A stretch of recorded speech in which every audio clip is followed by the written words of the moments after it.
Begitu banyak request yang masuk di kolom komentar tentang tokoh Arya Kamandanu sejak channel YouTube Infomustika ini memproduksi video-video bertema hikayat. Tokoh ini sangat populer di era 80-an.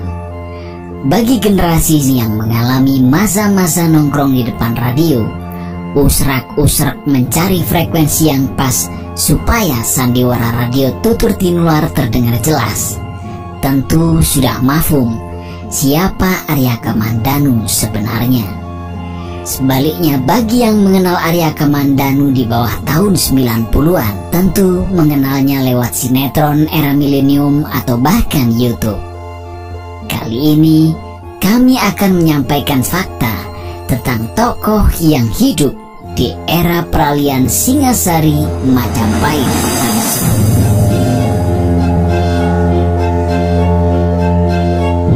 Semua tentang Arya Kamandanu sesungguhnya bukan misteri, tapi sangat jelas dan tidak perlu dibantah lagi. Dia dilahirkan di desa Kurawan dan merupakan anak Empu Hanggareksa, empu sakti kepercayaan Prabu Kertanegara untuk urusan logistik persenjataan. Arya Kamandanu mempunyai seorang kakak bernama Arya Dwi Pangga yang menyukai sastra. Mereka berdua sejak kecil hanya dibesarkan oleh ayahnya, dibantu oleh seorang pengasuh setianya bernama Nyi Rongkot. Musuh besar Kamandanu bernama Empu Tong Bajil yang berasal dari Jasun Wungkal.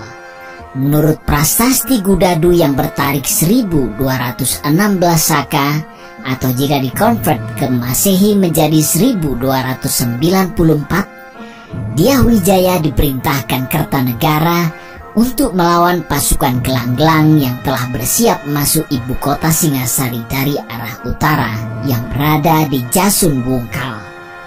Namun di desa ini pula Wijaya justru terjebak, terkepung dan akhirnya melarikan diri sambil tetap memberikan perlawanan seadanya ke daerah bernama Kudadu.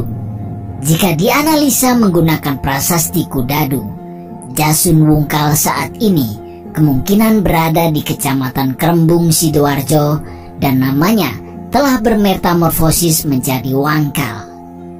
Apa yang membuat Arya Kamandanu bukan misteri dan segalanya sangat jelas sekaligus tidak perlu dibantah lagi, karena Arya Kamandanu adalah seorang kesatria sakti Singasari dan Majapahit yang terkemuka, namun sayangnya bernasib mengharukan, yakni tidak pernah ada di dunia alias fiktif semata.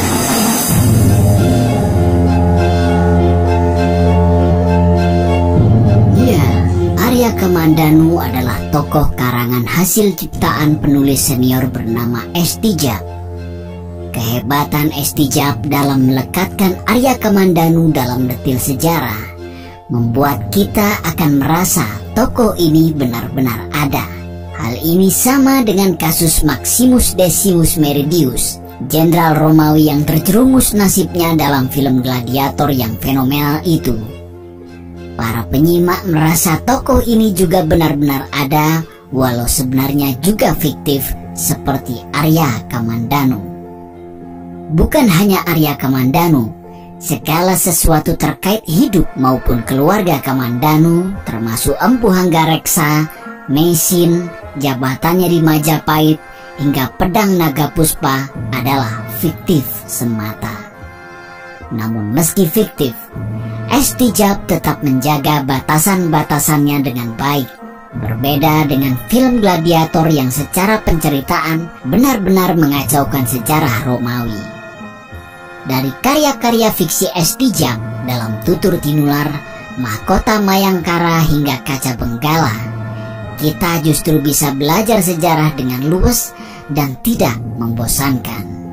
Jadi jelas, baiklah kita tutup tokoh Arya Kamandanu dengan kata kunci 100% fiktif. Dengan demikian, sesungguhnya Kamandanu memang tidak punya fakta sejarah yang bisa ditelusuri lebih lanjut. Meski jelas-jelas fiktif, lucunya malah sempat muncul berita di tahun 2015 bahwa ada paranormal yang mengklaim mendapatkan pedang naga puspa di pantai selatan.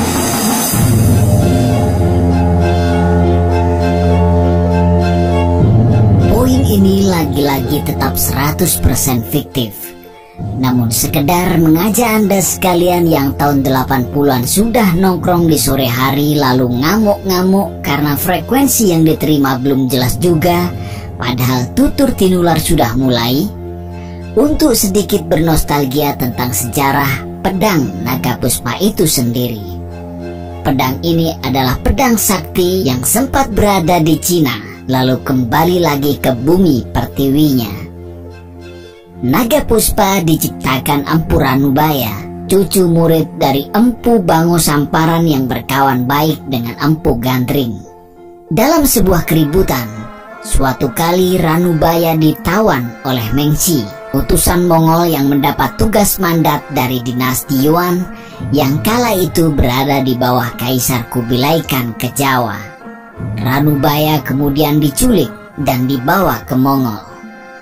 Di Tiongkok, Ranubaya membarter kebebasannya dengan membuat pedang untuk kaisar. Belakangan, pedang itu justru menjadi rebutan dari para bangsawan. Secara rahasia, naga Puspa kemudian diserahkan kepada dua pendekar, yakni Lo Sisan dan Mei Xin, yang lantas menjadi pasangan paling diburu sehingga keduanya menyelamatkan naga Puspa dan terdampar ke Jawa. Di Jawa, Lo Sisan sendiri gugur setelah menghadapi Empu Tong Bajil yang juga adalah tokoh fiktif dan tertarik dengan naga Puspa.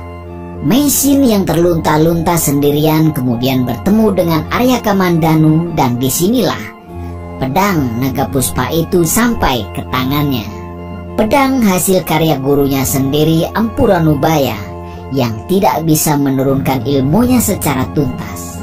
Kamandanu sendiri menuntaskan jurus naga Puspa di bawah bimbingan Empu Lunggah, kakak seperguruan Empu Ranubaya. Tidak akan ada habisnya jika kita membicarakan kisah ini, karena ada 720 episode dalam tutur tinular dan bersambung ke sequel keduanya yang berjudul Mahkota Mayangkara dan juga berjumlah 720 episode. Sandiwara radionya bisa Anda simak di YouTube karena sudah ada beberapa channel yang menguploadnya. Sejujurnya kami sendiri bingung apa yang mau dibahas dari sejarah Arya Kamandanu jika tokoh ini 100% fiktif. Namun mudah-mudahan video ini bisa menjawab kepenasaran para perequest bahasan tema ini. Kami senang dan sangat mengapresiasi kawan-kawan yang sebelumnya telah saling bertukar pertanyaan maupun jawaban antara satu sama lain di kolom komentar. Namun mari kita juga sama-sama menghindari diskusi yang menjurus ke sara. Dalam analisa kami, konflik-konflik dalam tiap sejarah sepenuhnya disebabkan oleh politik dan kekuasaan. Tidak ada hubungannya sama sekali dengan sara. Sebab di channel ini kita membaca jejak leluhur dengan segala kelebihan dan kekurangannya sebagai manusia yang tidak sempurna. Kami ucapkan selamat datang bagi Anda para subscriber atau pelanggan baru channel ini. Jangan lupa untuk like, mengcopy paste link video ini di media sosial Anda, serta tentu saja mengisi komentar atau sekedar absen. Sukses terus dalam cinta dan kehidupan Anda.